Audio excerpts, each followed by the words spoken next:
Welcome to Good Morning KU Sports. We are so excited to bring you our first show of the semester. I'm Tyler Bermundo, and today is game day. KU football takes on UNLV at 6 p.m. at Children's Mercy Park. KU comes in with a 1-1 record after a loss to Illinois last week. Luke is here to break it all down. Thanks, Tyler. Last week, the 19th ranked Jayhawks took on Illinois on the road in a sold-out game that ended in a 17-23 loss. After what was a very sloppy offensive performance, the team is now sitting at a 1-1 record after many believed they would be a contender for the playoffs this year. While there still is plenty of time for the team to get things together and prove they deserve to play postseason, there are some concerns that need to be addressed first.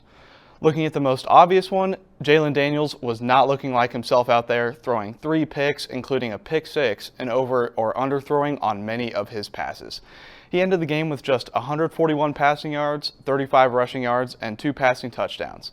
Some of the performance issues could be related to his back problems, as Daniels can be seen multiple times during the game holding the spot on his back that was giving him some trouble last year. The game was not only on him, though, as the offensive playing calling was a bit questionable for most of the game. If your quarterback is struggling to get the offense going, but you have guys like Devin Neal and Daniel Highshaw that both can average over 5 yards on a carry, then you should run the ball more. Neal by himself had 14 carries for 101 rushing yards, and they weren't using him enough to get those crucial conversions that could have helped them win the game. On a more positive note, though, the defense looked great, shutting down the Illinois rushing game and almost coming up with a muff punt touchdown. That defense will be crucial in their upcoming bowl game rematch later today against UNLV, as their offense has been looking hot so far. I expect it to be an intense game with an exciting atmosphere, as things got a bit chippy at their bowl game last year, but it should be a fun one to watch. We'll now head over to Jack for a more in-depth review of Jalen Daniels and his performance from the game. Thanks, Luke. Jayhawk Nation, if you're still having doubts about Jalen Daniels' performance last Saturday against Illinois, you're not alone. The former Big 12 preseason Offensive Player of the Year only completed 56% of his passes for just 141 yards, in addition to throwing 3 interceptions as the Hawks fell 23-17 to the Fighting Illini. Daniels now looks to redeem himself this Friday in a rematch against the UNLV Rebels. Should Kansas continue trust in their junior quarterback, or is it time to look towards backup quarterback Cole Ballard, who was battle-tested after starting against Kansas State last year? Personally, I think Daniels needs another chance. All right, everyone has bad days, everyone has bad games. He just happened to have a really bad one, but I still have full confidence in him. But we'll find out this Friday at 6 p.m. Good morning, Jayhawks. My name is Kendall Toder, and with the new school year starting up, that means that KU sports are up and running too. One thing that many students overlook here at campus is the true influence of club sports. One of the many underappreciated teams here is the KU Hockey Club. Coming off of one of their best seasons ever, the Jayhawks finished with a 16-7 record, with their last win being against the Missouri Tigers in the Classic Border Showdown. With returning stars like Tyler Nelson, who led the team with 58 points, and Captain Caleb Dussault, who had 27 assists last year, this upcoming season, the Jayhawks hockey has some of the biggest expectations they've ever had. With the new rink being built in Overland Park, the Jayhawks games will be more accessible and closer for students to attend. I hope to see you all there this coming season. Rock Chalk. Thank you, Kendall. That border game showdown was electric last year. One of my favorite hockey games I've ever been to. We'll be back with the Junior College Sports Report when we come back. Good morning! Welcome to Slow Drip, everybody!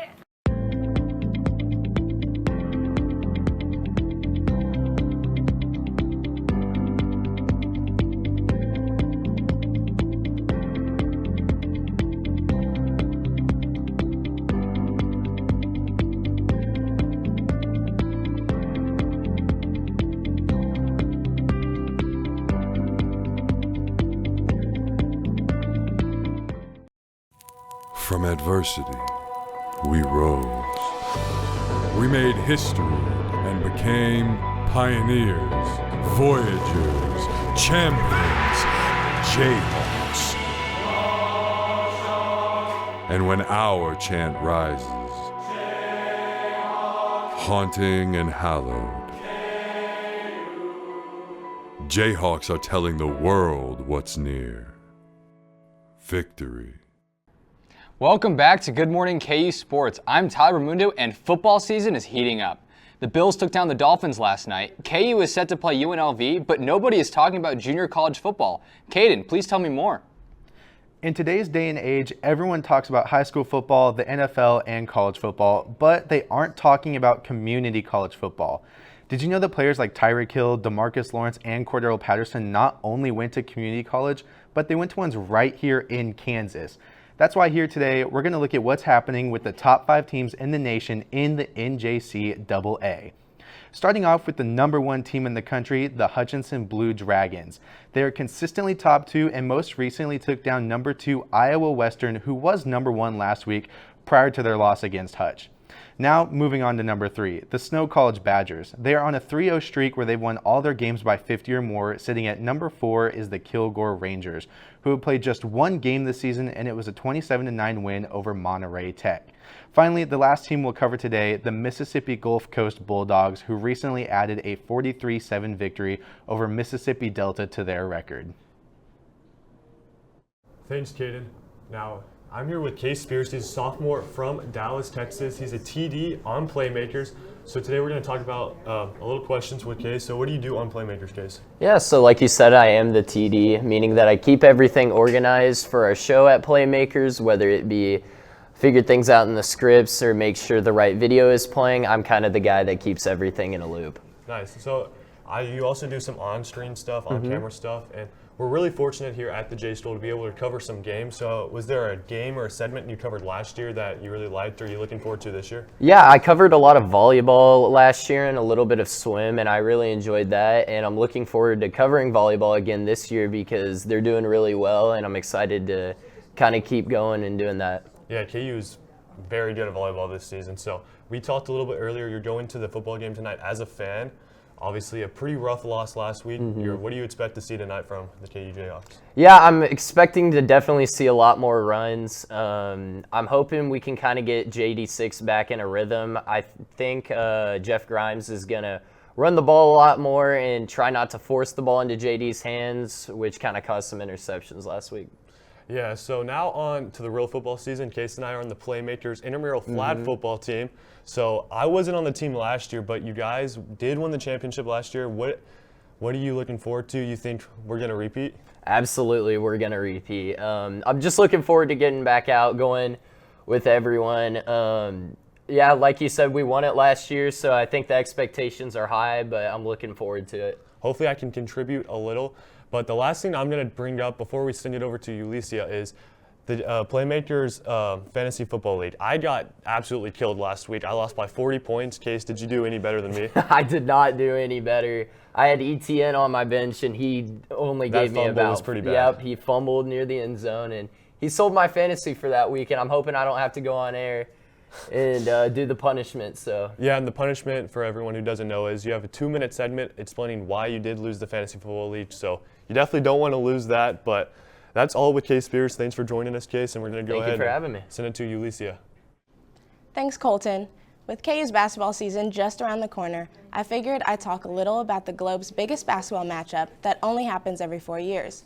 Here's a quick rundown of the men and women's Olympic gold medal matchup, Team USA versus France. We had some of the best players in the league representing Team USA for the men, Steph Curry, LeBron James, and KU's own Joel Embiid. USA played against France, who also held some big names, such as Rudy Gobert and Victor Wembanyama. France put up a good matchup with several shots behind the arc and kept the game fairly close, but ultimately could not defeat the powerhouse that was Team USA. Taking the lead the entire game, the USA men's national team won 98-87, taking home gold on August 11th. Moving on to the women's team, we had several big names such as Kelsey Plum and Asia Wilson representing Team USA. Facing off against USA is Gabby Williams and France. France played an incredible game and even took the lead for the duration of the third quarter. After tying in the fourth, Kalia Copper with Team USA made some clutch shots, free throws to secure the lead in the final seconds of the game. Gabby Williams with France made a clutch buzzer beater to potentially tie the game. However, upon further review, her foot was on the three-point line, meaning the shot was a two-pointer. With no time left in the game, Team USA took home gold, winning 67-66. For the University of Kansas, we'll be introducing the men and women's basketball team on October 18th for this year's Late Night at the Fog, hosted by Lil Jon. That's all I have on the Olympic gold medal games. I'll go ahead and pass it back to Jack. Thanks, Lucia. Previously ranked number 19 KU was upset over the weekend by Illinois by a score of 23-17 and now sit at 1-1 on the season. The loss resulted in KU falling to the AP top 25. The Jayhawks, and most importantly Jalen Daniels, will look to bounce back this Friday against UNLV. The Rebels are looking to extend its winning streak to 3-0 on this season, all while providing a payback with their last loss coming at the hands of the Hawks at the Guaranteed Rate Bowl last season. The Jayhawks are looking to establish the run early and often with their top 15 ranked rushing offense, spearheaded by the two-headed monster of Devin Neal and Daniel Highshaw. The Rebels are coming into the matchup scorching hot and full of confidence after delivering a 72-14 shellacking to Utah Tech last Saturday. Look for the Hawks to have a battle on their hands, but right the ship against the Rebels. The game will kick off at 6 p.m. Central Time at Children's Mercy Park. Thank you, Caden. Big game tonight. If you can't make it, the game will be on ESPN. Thank you for tuning in to Good Morning KU Sports. I'm Tyler Bermundo, and don't miss Playmakers coming up at noon.